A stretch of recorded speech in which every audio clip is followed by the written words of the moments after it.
Coming up, walk-up vaccines are now available in Upper Marlboro. We'll have details on CTV News next. A local church is allowing residents to get vaccinated without making an appointment. I'm Katara Jones. I will have all the details you need to know coming up on CTV News.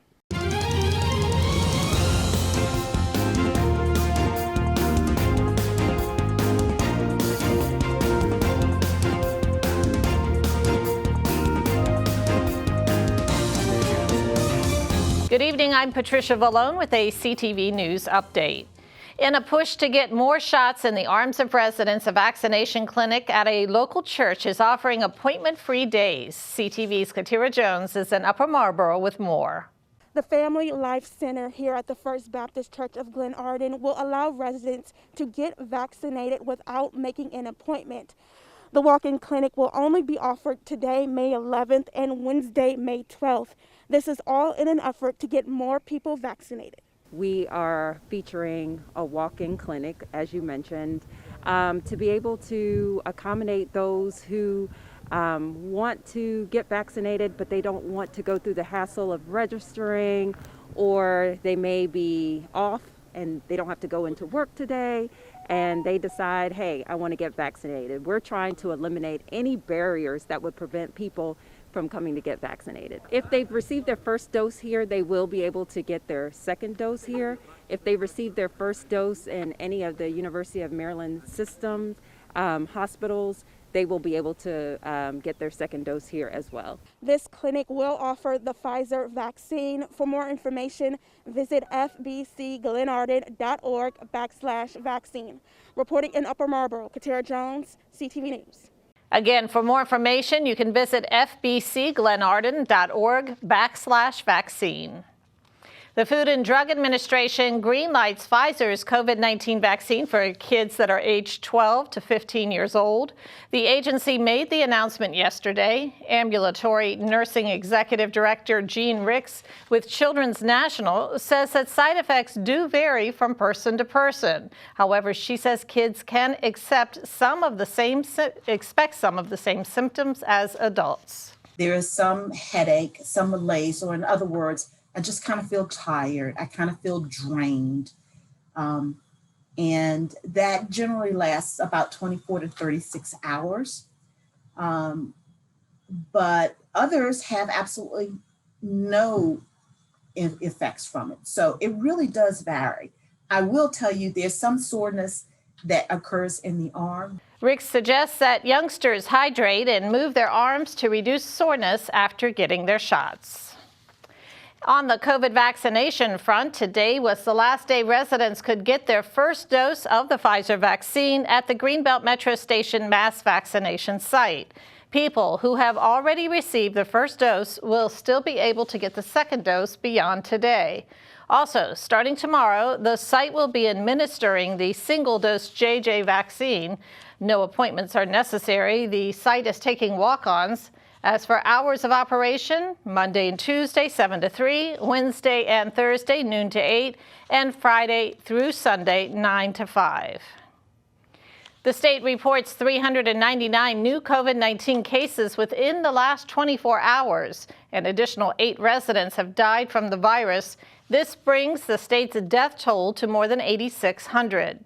Currently, more than 700 Marylanders are in the hospital from COVID-19.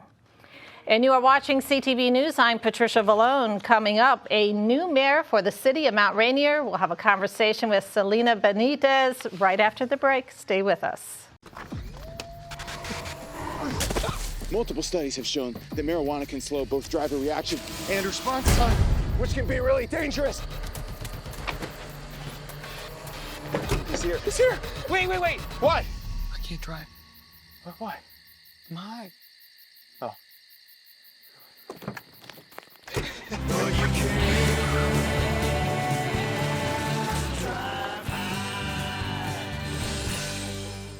Welcome back. For the very first time, the city of Mount Rainier has a Latina mayor. A swearing-in ceremony was held last night for Selena Benitez. Before being elected mayor, Benitez served as a council member for about 4 years. Benitez says that she wants to continue improving the infrastructure in the city, including allocating money for bike paths. She also wants to help residents during the pandemic. There is some headache, some malaise, or in other words, I just kind of feel tired. I kind of feel drained. And that generally lasts about 24 to 36 hours. But others have absolutely no effects from it. So it really does vary.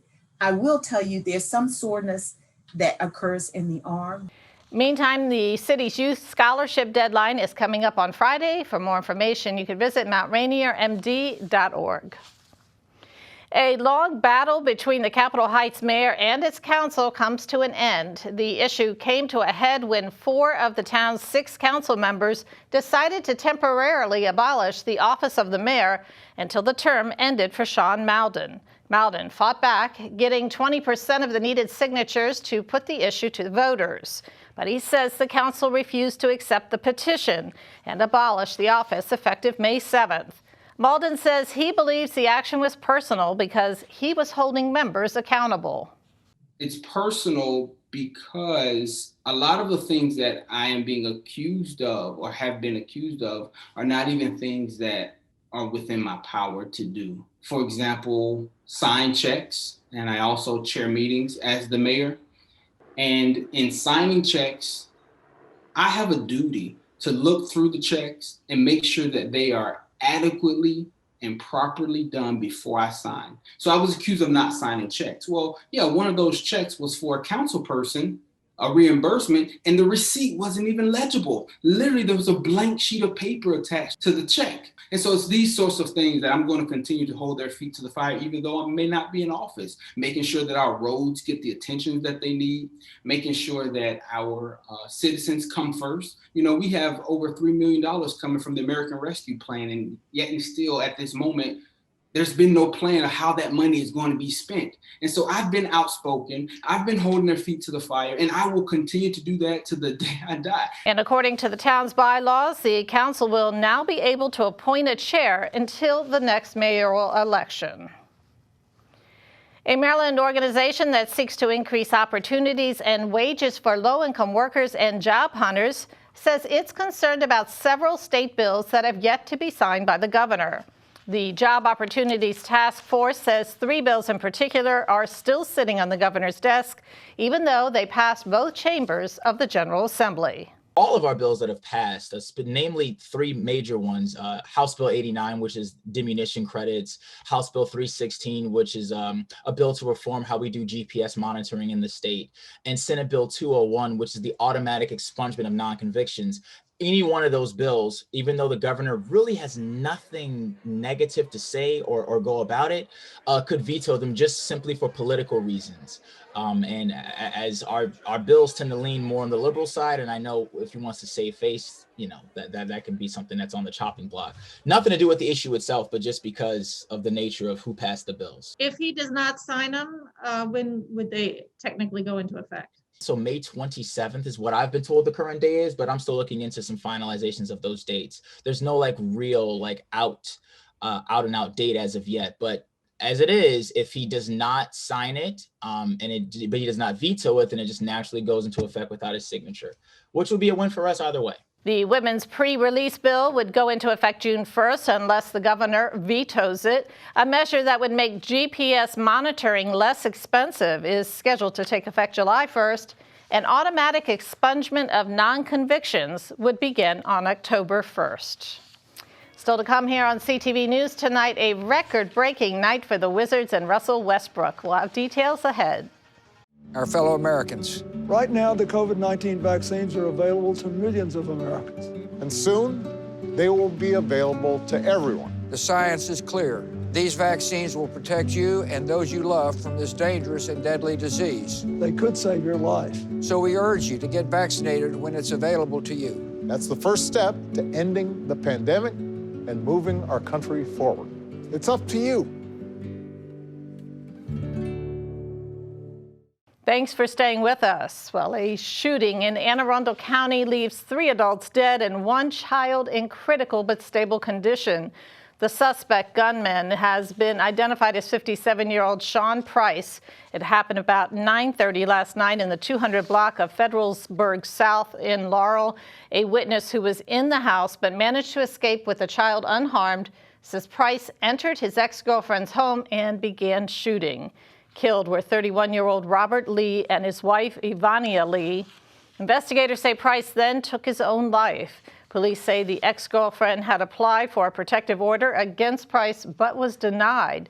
Anyone who may have more information about the incident is asked to call Anne Arundel County Police.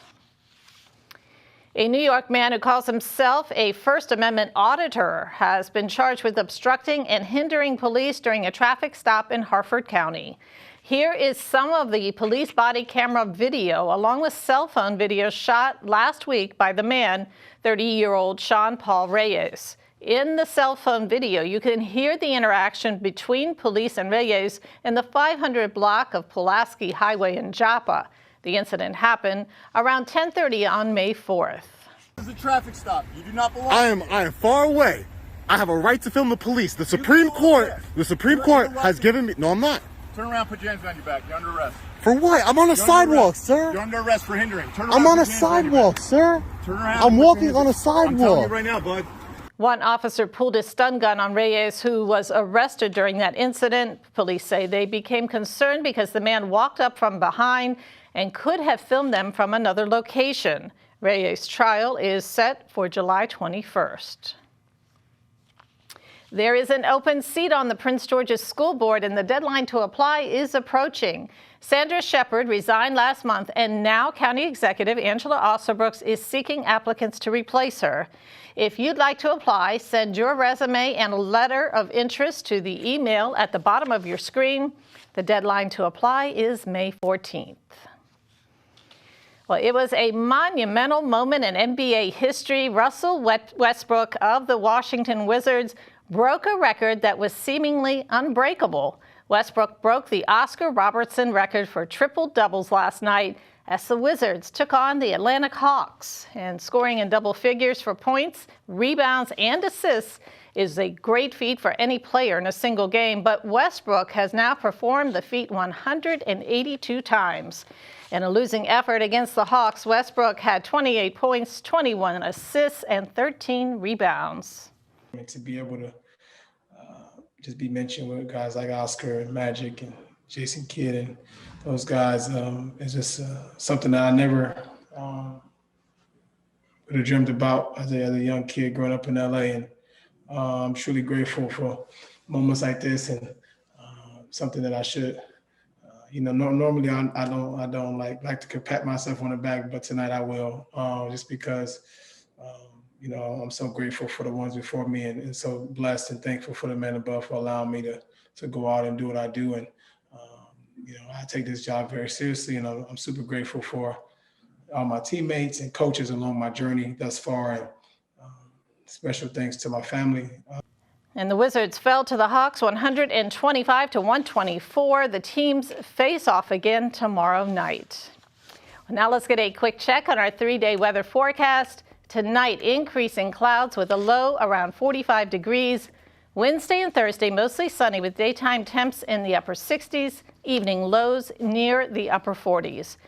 Friday, partly cloudy with a high near 71 and a low around 51. And now for your community calendar, join Prince George's County Executive Angela Alsobrooks and other local leaders for a Teletown Hall.